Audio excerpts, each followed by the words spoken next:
por cierto, tengo en línea, bueno, más bien en videollamada o un intercambio de imágenes, específicamente al secretario de Salud. Me estoy refiriendo al doctor Gilberto Breña Cantú. Señor doctor, ¿cómo está? Buenos días.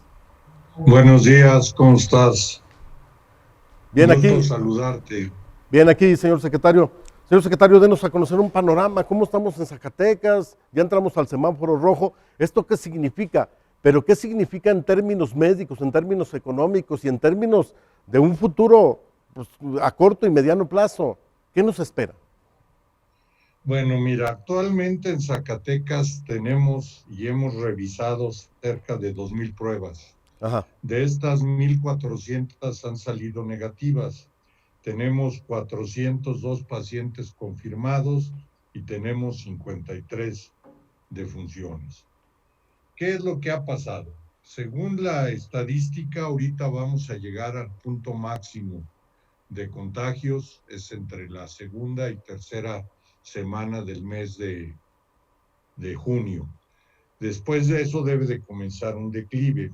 Si vemos a Zacatecas, a veces nos ponen que estamos muy bien y a veces nos ponen que andamos muy mal, pero comparándose con poblaciones y estados que tuvieron el mismo inicio que nosotros, podemos decir que vamos bien. O sea, hay estados en los que pusieron que tienen una disminución, como Guerrero, y lleva 2,580 casos, por decir una cosa, tuvo una disminución del 41%, pero el día de ayer todavía reportaron 13 casos, mucho más que los de Zacatecas. Entonces, muchas veces la estadística se maneja de una forma especial, no de acuerdo a la cantidad de población. Si vemos los casos por millón de habitantes, Zacatecas tiene 243 casos por cada millón de habitantes, que es de los más bajos a nivel nacional. Y tenemos, en cuanto a defunciones, cerca de 30 casos por cada millón de habitantes. Lo que tú mencionabas de los hospitales, debes de recordar que nosotros hicimos un hospital COVID aquí en Guadalupe, el que era el Hospital General de Zacatecas antes, se reformó y ahí tenemos 84 espacios, ¿sí? Todos los pacientes que salen positivos en Fresnillo son trasladados a la unidad COVID y dejamos el hospital en una área ahí en urgencias que es para respiratorios con aislados mientras se confirma el diagnóstico. El resto del hospital no tiene pacientes COVID positivos. En Fresnillo. Igual se hizo con el Hospital General de Zacatecas, igual se hizo con el Hospital General de Loreto y el de Jerez. O sea, tienen pacientes sospechosos, en cuanto se confirma el caso, se pasan a la unidad COVID. Actualmente en la unidad COVID tenemos 84 camas, pero tenemos exclusivamente 14 pacientes, ¿sí? Son todos los pacientes hospitalizados de los servicios de salud que se ha concentrado en este lugar. El Seguro Social en Fresnillo tiene 2 pacientes confirmados y tiene 4 pacientes sospechosos. Aquí en Zacatecas tiene 2 pacientes confirmados y 2 sospechosos. El ISSSTE tiene 3 pacientes confirmados en su hospital de aquí. O sea, no hemos llegado al 80% de la ocupación hospitalaria con pacientes COVID. Estamos todavía muy lejos de llegar.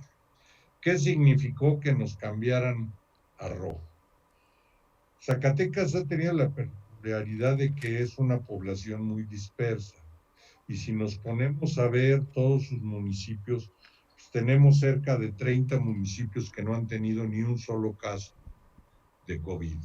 El resto sí han tenido casos. Y el foco más importante, hay que decirlo, es Guadalupe, Zacatecas, Fresnillo, Río Grande, Jerez, que es donde hemos tenido la mayor concentración.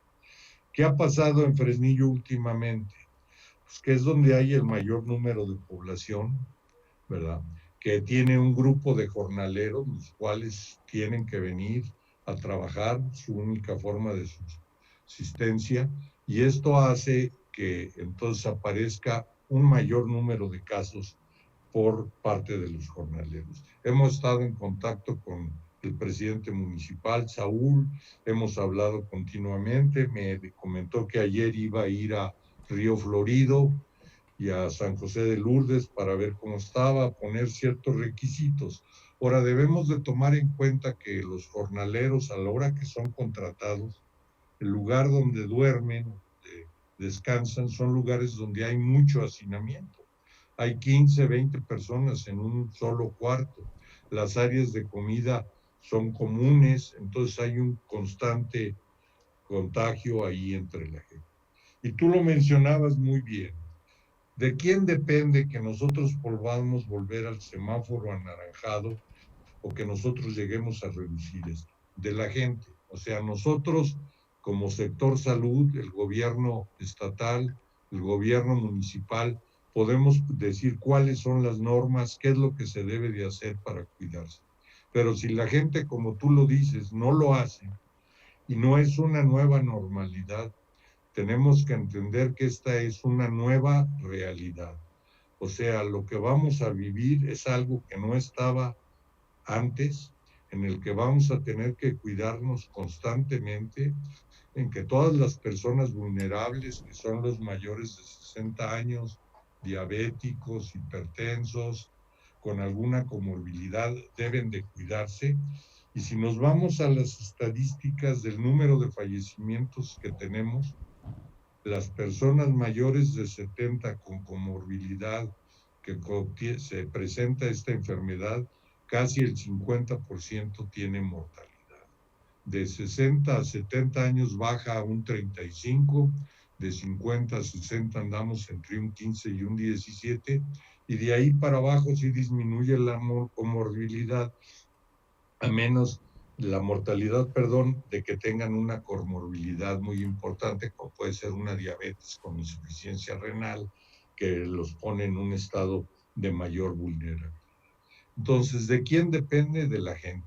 La gente tiene que seguir las medidas de higiene, la distancia prudente, 1,5 metros, 2 metros entre personas, el lavado de manos, el tener constantemente el estornudo de cortesía, el usar cubrebocas, sí sirve. Si alguien está hablando enfrente de ti, está expulsando microgotitas, y cubreboca te protege para que no vayan esas microgotitas a tu nariz, a tu cara de alguna manera.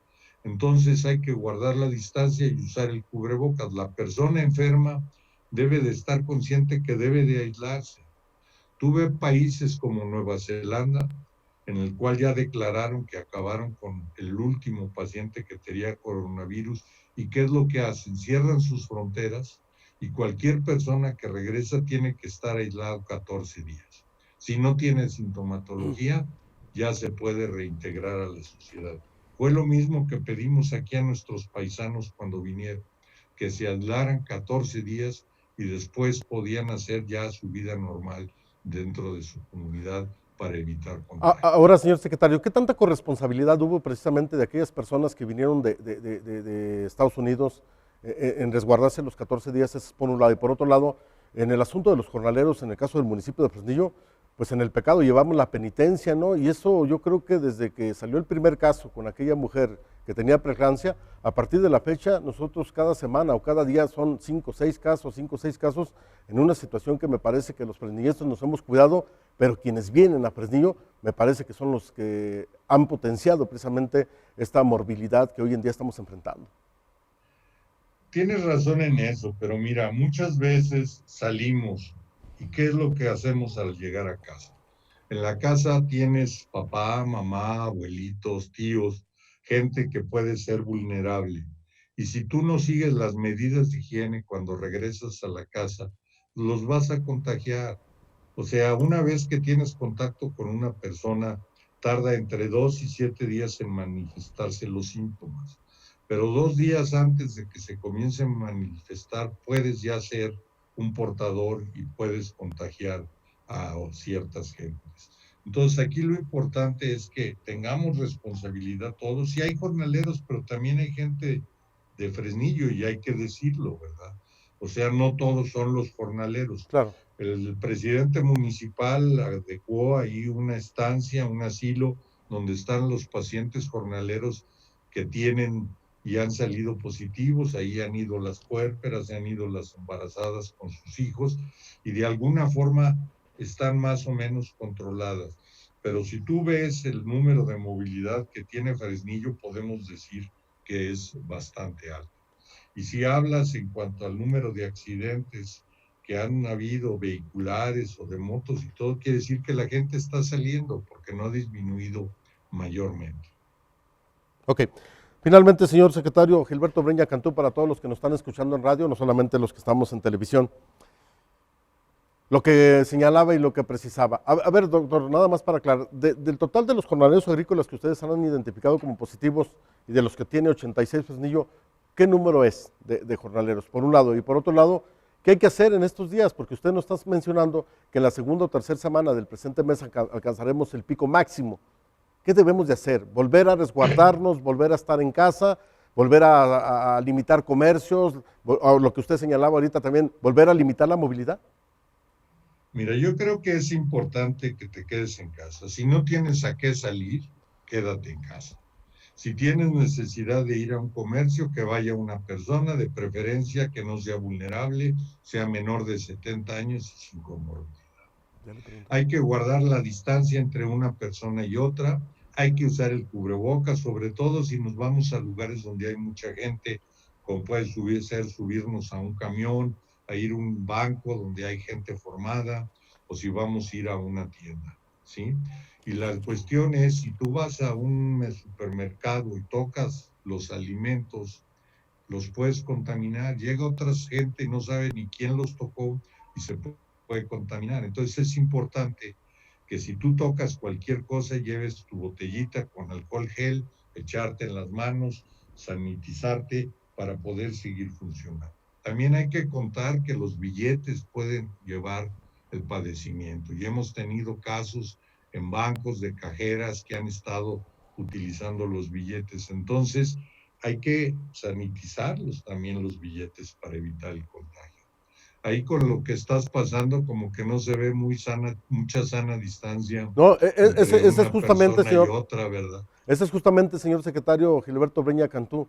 ¿Qué tanto le convino mucho a Fresnillo el haber permitido que los comercios del primer cuadro de la ciudad se hayan aperturado y más aún el que la gente se vuelque a realizar compras no programadas ni con sana distancia? Porque si bien el comerciante pone las medidas y reglamentos y protocolos que están establecidos, muchos de los que vamos a comprar ni cubrebocas o los traemos pero bajo de la nariz o ni los traemos o ni guardamos la sana distancia. ¿Es necesario que en el caso de Fresnillo se vuelva a retomar el hecho de que los comercios vuelvan a limitarse en cuanto a horarios o el flujo de la movilidad de los peatones? Mira, tú lo mencionaste desde el principio. Cuando se abrieron los comercios y se aceptó que abrieran, iban a tener cierta regulación. Pero si la gente no hace caso, como se ve ahí en lo que estás pasando, es la realidad de hoy, y andan juntos y entran todos. La mayoría de la gente se ve que está fuera de los comercios. Sí, claro. Ahora, también hay que entender que hay un problema económico. Sí, claro. Hay gente que vive al día y si no abre su local tiene que pagar renta, tiene que pagar personal.